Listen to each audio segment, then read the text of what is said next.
Hey, I'd like to welcome you to another episode of Mission Matters. My name is Adam Torres, and if you'd like to apply to be a guest in the show, just head on over to missionmatters.com and click on Be Our Guest to apply. All right, so today's guest is Donald Booth, and he is founder and CEO over at American Institute of Non-Destructive Testing. Don, welcome to the show. Hey, good seeing you again. Glad to be here. All right, Don. So excited to get into today's topic. So as I've been getting to know you better, I've learned a whole lot more about non-destructive testing and also your institute. So I want to get into that.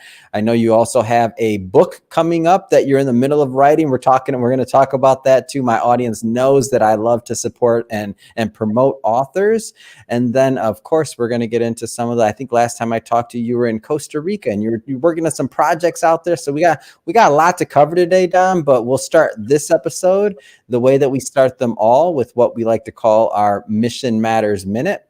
So Don, at Mission Matters, our aim and our goal is to amplify stories for entrepreneurs, executives, and experts. That's what we do. Don, what mission matters to you? You know, probably one of the biggest missions that I had is spreading the word about non-destructive testing in our school.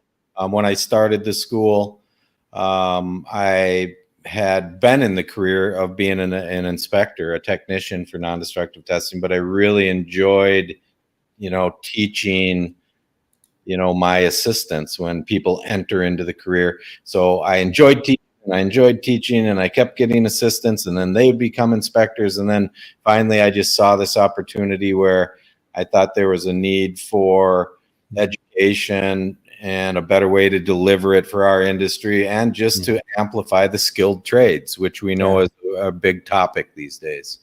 Yeah.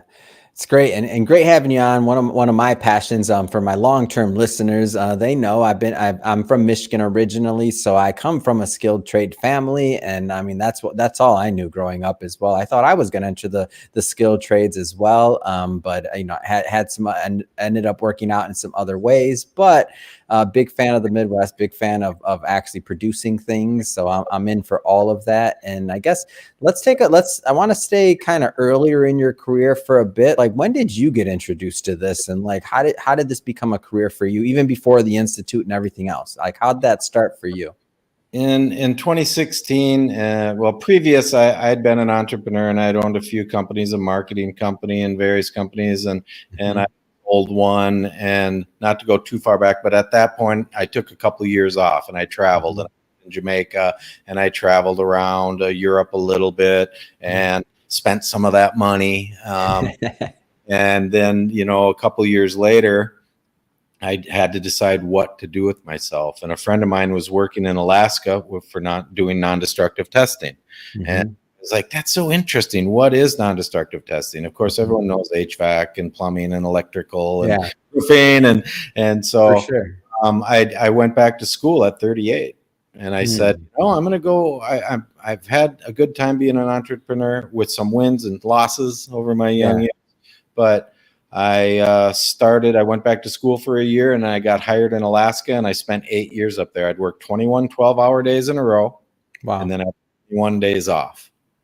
So it was quite an adventure. And then towards the end of that career is when I finally said, I want to get back into running a business, being an entrepreneur, and this is my passion. I enjoy teaching this. I think there's a need for it, so I started this school.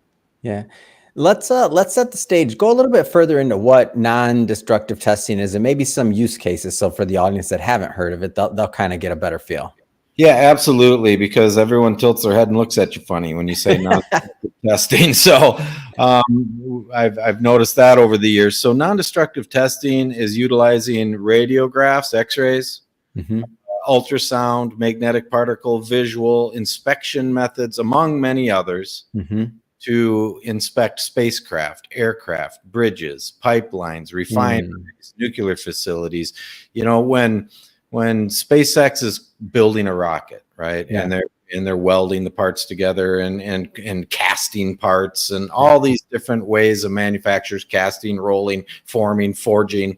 There's all these ways to manufacture things. Prior to assembling them, you want to inspect them without hurting them.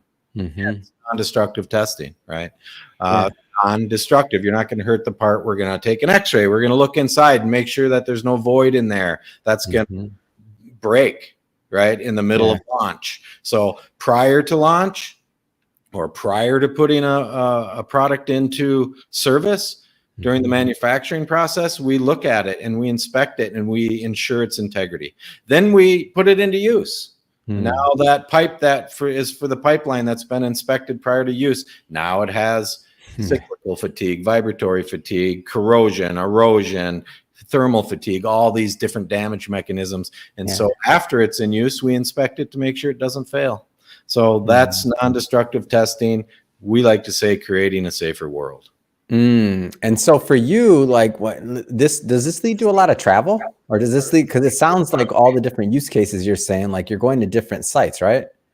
Well, yeah, I mean, the pipeline's not coming to you, the nuclear facility's not going to come to you, but you know, you'll work out of a hub like Houston, and there's a lot of day work or out for a week, and then there is sometimes where you go, we call a turnaround, and that's what they call a TAR, a turnaround, and it's where a nuclear facility shuts down for a month and everybody swarms in and inspects it, and you're working 6 or 7 days a week, 10 hours a day, and you're getting a lot of overtime.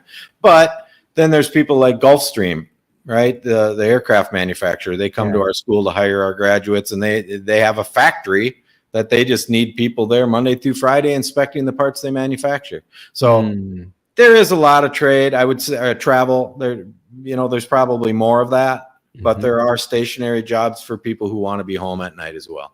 And so now you're in your career, you love it, you understand that this is going to be one of your passions. At what point do you feel that like you make that crossover to be an entrepreneur and you're like, okay, I'm going to start an institute. I see some ways that I can add value here. Like, when did you get that bug for this particular niche? You know, I think it was from my past of being an entrepreneur for years. It drug you back in, didn't it? You couldn't leave well enough alone, could you? You know, because I think the goal of every entrepreneur is to have financial freedom, absolutely, time freedom, right? We value our time. That you can always make more money, but you can't create more time. And then, but I want to remind people, when you decide to go back in, you're giving up all your time and all your money, usually. Right? Let's be honest. This is a real showdown. That's what we talk about all the time. So I love that you say that. And Don's golden rule. You know, it's going to be harder, take longer, and be more expensive than you think. And if you're not willing to accept that, don't even get started. And so, but that's, I just wanted to get back in, right? I kind of enjoyed going home at night and saying, I don't care how the company runs. They pay me. I go do my job. I sleep at night, but then that entrepreneur crept back in and was like, oh, come on, Don, come on. You want to do it. You know, you do. And so then back in, and it's been a real great ride since 2013. So fast forward a bit here. Give us some updates on the institute. I understand you just got, I believe this was newer, a new property and some other things. You got a hotel you purchased and some other things. Like, give us a lay of the land of where you're at now with the project. Yeah, really. Just actually in our 13th year, coming up on our 13th year, Man, congrats. Some of my visions have come to fruition, right? I had this vision a year before I started it. To have private student housing and training complex all on one footprint. I'm not aware of any other NDT company in the world that has their own private company. So in 2020, after 7 years in business, right in the middle of the pandemic, there was a hotel for sale. And I said, I got to buy it. This is my chance. It's on sale. It wasn't cheap, but it was an older hotel and it needed a lot of work. And so we did that. I bought it. We closed it down to the public and created our first private student housing. And then now fast forward 4 years, in 2023 in June, I said, we're building the training facility adjacent to it. I have a 21,000 square foot building across town that, you know, people would stay in our private housing and then shuttle over to our facility. And I said, I want it on the same footprint. I pulled the trigger and we just finished a 6,000 square foot training facility adjacent to the housing. So pretty cool to see a vision from 12 years ago take place. But that's a lesson that Hmm. entrepreneurs need to know is that just stay focused, stay the course. Hmm. It'll come, but but you have to Mhm. navigate life too, and economic forces and Of everything. course. What keeps you going as an entrepreneur? Like everybody has their ups, their downs, everything, like the sideways, the unexpected things. What keeps you going and motivated and keeps you in the game? I like creating things. Yeah. I just the challenge, the creating. I love my employees. Yeah. They're great people, and I appreciate them a lot for what they Yeah. do. And that feels good to provide for 6 families. I got 6, if it's 6 employees, Yeah. it doesn't seem like a lot, even though we do global training. Hmm. But we're a really efficient company, and that's nice. Um, Mm. and I mean, we do training for Lockheed Martin, Boeing, SpaceX, Blue Origin, the U.S. Air Force, and a lot of Yeah. companies and entities around the world. As well as our training program for people. But what Mhm. keeps me going is just my love of creating. It's like I come to Costa Rica. I think when you're younger, you dream of being wealthy, and when I do, I'm just going to sit on the beach with the margarita and surf all day, and that sounds great. But after about 3 weeks, when you're a little older, you're like, I got to do something. Yeah. I got to get back to work, and Mm. and it's that freedom of being able to go to work when you want to, not because you have to, I think is Mhm. what's a life-changing event for me. Yeah.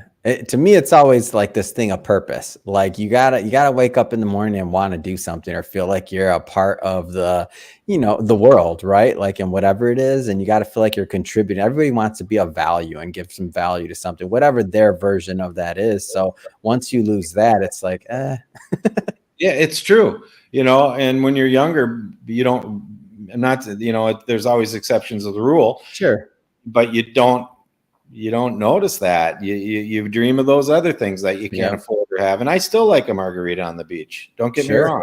But I do, I love coming back to, like you said, purpose. That's a huge hmm, one. You nailed it. Um, mm, and that's what it's all about, really yeah. having a purpose. Yeah.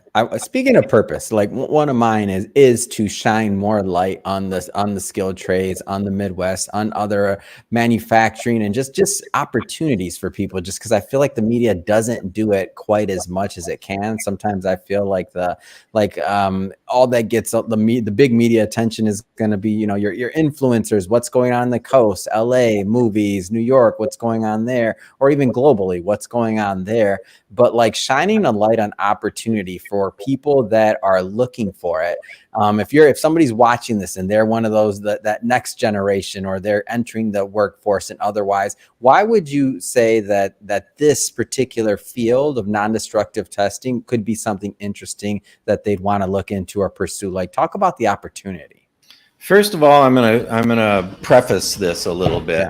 Yeah. Um, is I'm gonna say a bunch of stuff that might be just like, "Woo, what's he talking about?" But it's okay Yeah. because we've had people from 18 to 50 years old come in. Yeah. I remember Brad Bryant, a 38-year-old bartender that just said, Mm, "I just want to get a career." And it's not like he was a math whiz or a technical person, but he loved it once he got yeah. to it. We're going to get you through it. That's our job. We teach, we make the Mm, light bulbs come on. So if you trust us with your education, believe mhm. us, we care and we'll take care of you. Now, I like this trade because nobody knows what it is. Yeah. That's kind of the double-edged sword, right? Everybody knows electrician, plumber, like I said earlier, Hmm. um, in our conversation. But how do we let people know about non-destructive testing? It Mm, pays well. It's mhm. rewarding. There's a lot of upside to it because the more skills you learn, ultrasound, radiographic, magnetic particle, liquid penetrant, Mm, eddy current, you learn, the more skills you get, the more you get paid, and you can control your earnings. Just mm, be dedicated, go get some more education. And then yeah. after you're in it for 4 or 5 years, you can become an API 510, which is an American Petroleum Institute pressure vessel inspector, or an Mm, API 653, which I was, a tank inspector. mm, You can become a corrosion specialist. Is it cyclical fatigue, vibratory fatigue, You know, people don't know you can't put chlorine in a stainless steel pipe. It's going to eat it. So people will call you if you're an API 571 and say, hey, my piping system's falling apart. And you're going to say, all right, what are you running through it? What's it made of? What's the temperature? Is it cyclical? Is it vibratory? You know, so you can never stop learning and moving up in this industry if you want. And that's the beauty of it. You know, you get tired of doing pipelines, go to aerospace, go to manufacturing. You know, so it's really broad and deep. I mean, people don't really understand. Nobody hears about the bridge that stayed up or the aircraft that didn't fall out of the sky. True. True. But that's what we do. And there's millions of flights a day that don't fall out of the sky. And that's because of NDT technicians is a big part. Man, that's amazing. So you're also playing a role in society and keeping us safe. Absolutely. Like that's a big piece of this. Absolutely. Every day. So Don, I want to jump around a bit here a little. So I know last time we talked, you were speaking of entrepreneurial pursuits. Last time we talked, I think you were in Costa Rica. Like you got some other projects going too. Let's jump around here. What else are you cooking over there? What else are you working on? I am in Costa Rica right now. And my wife and I here, we have a small real estate company and we book luxury vacations because my wife has been in the property management for 5-6 years, you know, managing vacation properties for companies. And then, you know, then people, because of her reputation, the people with the, you know, $5 million mansions, $2 million mansions, these beautiful homes, $1 million homes, mountains are calling her to say, hey, can you fill my property? We rent it out, you know, and so we do a lot of that. We book luxury vacation. We'll send a Mercedes van to pick you up. We'll bring you to your house. You can have a private chef every morning if you want. So that's a service we do. And then we also list properties as a real estate agent. My wife has her, she belongs to the CCBR and all the associations here. And she's the expert on that. I'm kind of the marketing CFO. I'm the financial guy behind it and help negotiations and so forth, but she knows all the regulations down here. And that's what we do down here. Back home, you know, I started getting into real estate just more out of, I think every entrepreneur should take his profits and divest and do assets. And so I bought our first building instead of leasing from somebody, right? And it was a 21,000 square foot building, and we leased out part of it and used it. And then I bought the hotel, and then I built the building, and I bought a 10,000 square foot commercial building in town. And so you just kind of grow your portfolio. And I think that's a great thing for anybody. Yeah. And what drew you to Costa Rica? Like, and kind of like that side of things, what drew you there? It's really a safe, I've never been, by the way. That's why I'm asking. I've never been. Yeah, it's a beautiful country. It's got a lot, you know, mountains and rainforests and great national parks and different temperate zones. If you want to be down the beach, there's, you know, a lot of humidity. I look over here because I'm looking out at some palm trees, but you know, down on the beach, it's hot and humid, but the ocean's beautiful. Then you get into the mountains and it's more temperate, and there's a lot of beautiful rivers and waterfalls, and it's just nice. It's a good, safe, easy country to invest in. I've heard a lot of good things about it. The banking, everything else, like pretty stable, like historically, like the economy overall. So I think it's interesting out there, and to see you developing and doing other things out there is pretty cool. I opened up this interview talking about a book and bringing up a book. So you're a creative as well, a writer, a creator. Like talk to me about some of this side of it, like the book. I don't know how many words you're in or where you at, but I'm bringing it up because I'm gonna be looking back at this video like, hey, is that book out yet, Don? And you think I'm playing, but the last person I did that to, he just came out with his book 2.5 years after our first interview, and I was bugging him every 6 months. Is that book out yet? So we can bring you back on the show. So what's going on with the book? What inspired it? All right. Well, I've always wanted to write a book about business. I think maybe over the last few years, it came to that. When I was younger, I wrote comedy and wrote 3-act plays and did performance stuff, short stories, fiction, and so you're a writer. Yeah. yeah, I like creative. I mean, I've never been paid for it, so I don't know. So then you're definitely a writer. Yeah, No. exactly. And but I felt, as I got into business and learned a lot from mistakes, and what advice I could give to somebody else, and I started to just form this thing. It's like, God, I wish I would have known the answers to these things when I was younger. Of course, everyone says that, but then I thought, but I didn't even have the right questions. So I didn't know what to ask. That's a great point. How could I get the right answer? So that's really the basis of my book. I'm about 10,000 words in, and it's about, the beginning. I even say at the end of the beginning of the chapter and stuff, I go, after the intro, it's like, this might sound daunting. It might sound negative. It might sound like I'm saying you can't do it. No, that's not the point of it. The point is there's hard questions you need to ask, and you better be honest with yourself and don't fool yourself, because if you are honest and you ask the hard questions, you will have a stronger foundation on where you're going to go and why you're doing it, and why do you want to be a business owner? Is it for financial freedom? Fine, but be prepared. Yeah, because that, you always hear about the overnight successes 20 years later or 5 years later, right?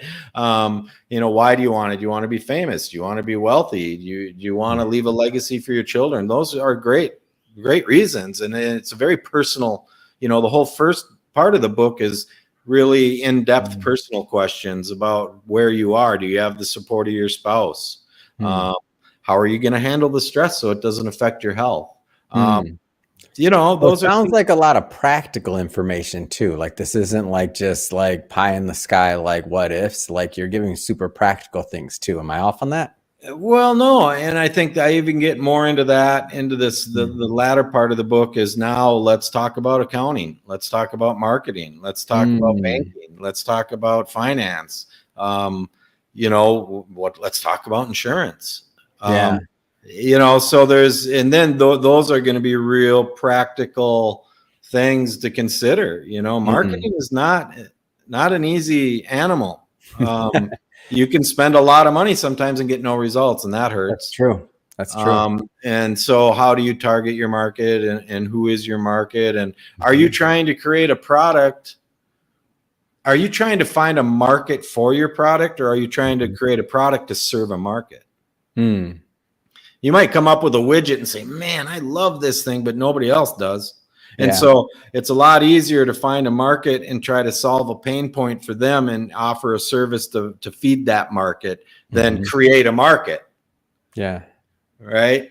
So just some things to really think about. And like I said, the first part of the book is really in-depth, personal, more philosophical, and everybody's answers are going to be their own. Yeah. And then there's the time-tested true things that you can learn from, Rich Dad, Poor Dad, and Think and Grow Rich, and Peter Thiel's 0 to 1, and all these books that I would suggest people read, and learn more about it. And those are some things that are time-tested: marketing, business philosophies, leaderships, and so forth, that there's true answers to, right? So obviously, I shouldn't say obviously, but for me, every time I go into a book project, I'm thinking about like the audience and what I hope they'll get out of it. And obviously there's going to be many things that you hope the audience and your readers get out of the book. But if you wanted to narrow it down to one or a few, like, what do you hope the readers walk away with when they're done reading your book? A better understanding of themselves, what they're trying to accomplish, and just that honesty, because entrepreneurs tend to jump off the bridge because the water looks nice. Well said. That little nice blue lagoon. Yeah, and just realize that it may be shallow, it may be turbulent, and it may be colder than you think, and be honest with yourself. It's passion is what carries us forward as entrepreneurs, but it can also be blinding. right? You know, just I can do it, and you have to believe you can do it. Yeah. But easy. You know, like we say down here in Costa Rica, suave, chico. You know, softly. You know, you got to have that passion, but remember that, you know, open your eyes to the rest of it too, because, you know, I always say starting a business is like taking a thin baking sheet, cookie sheet, and filling it with water. And you're just and you're walking down the road and you're constantly adjusting, right? Yeah. Until it gels. And every business has its own time period before it gels. So be prepared to walk a while and keep adjusting. Don't be so foolish to say, I'm going there and I know how I'm going to get there, because it's going to change. I think of I think Joe Rogan was talking to Zuckerberg, and he was like talking about the Oculus, and they came up with the Oculus, and it's totally different than it was when it started, right? Well, that's because he said every project starts that way. You come up with a viable project, and then you all of a sudden realize, oh my God, we got to change. And you can't sit on the couch for 3 years and go through that mental process and then start. You just have to start and be ready to adjust along the way, and not just go to your death in a straight line. You need to be able to understand that it's okay to adjust. In fact, it's necessary. Love it. Don, this has been great having you on the show today. When I think about the knowledge that you're giving, and I can think about, I know in my life, a lot of the things you said just ring so true, having to adjust, pivot, figure things out. You start with one idea, you move on to another, you make things happen. So many things. And I'm a big fan of the opportunity that you're also providing at the Institute. That being said, if somebody's watching this or listening to this and they want to continue to follow your journey, learn more about the Institute, get on your list for the upcoming book, I don't know, how do they do that? Just go to trainingndt.com. So that's non-destructive testing. Us in the field call it NDT. Trainingndt.com. Google non-destructive testing schools, NDT schools. You'll see the American Institute of Non-Destructive Testing on the first page of Google worldwide. And it's, you know, we're a leader in the industry. We care about everybody that comes to our school. And it's true. You know, I challenge anyone to call my school and they will get a live person within 3 rings. And they won't go down some phone system. They'll get someone that actually cares, and they're going to get you to the right person, and we're going to take care of you. All right. Trainingndt.com, the American Institute of Non-Destructive Testing. Love it. And for everybody watching, just so you know, we'll put all the links and all that good stuff in the show notes. So you can just click on the link, head right on over and check out the website. And for the book stuff, Don, or for Costa Rica or anything else like that, do you have a page or email, or how do people follow up about that, or connect on LinkedIn? What do you prefer? Yeah, just get a hold of me on LinkedIn. You can just reach out to me. We have hacorealestate.company. Is our website down here. That's JACO, Haco, realestate.company. And we can set you up with a vacation or a home or whatever your investments down here.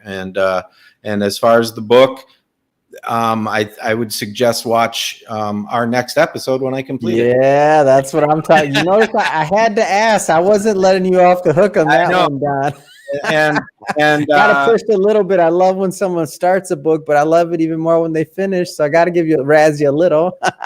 I'm in. I know what I'm doing this afternoon. Thanks for the push. You know, even I always say, you know, as much as I accomplish, every entrepreneur still wakes up and says, I could do a little more today, you know, and we need a push too sometimes. And it's tough. Your biggest challenge is yourself.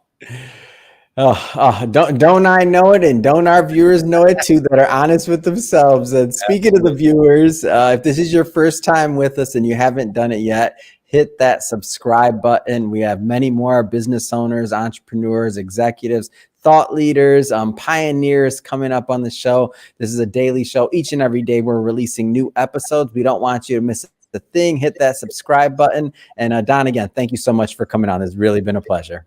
I really enjoyed it. Thank you so much.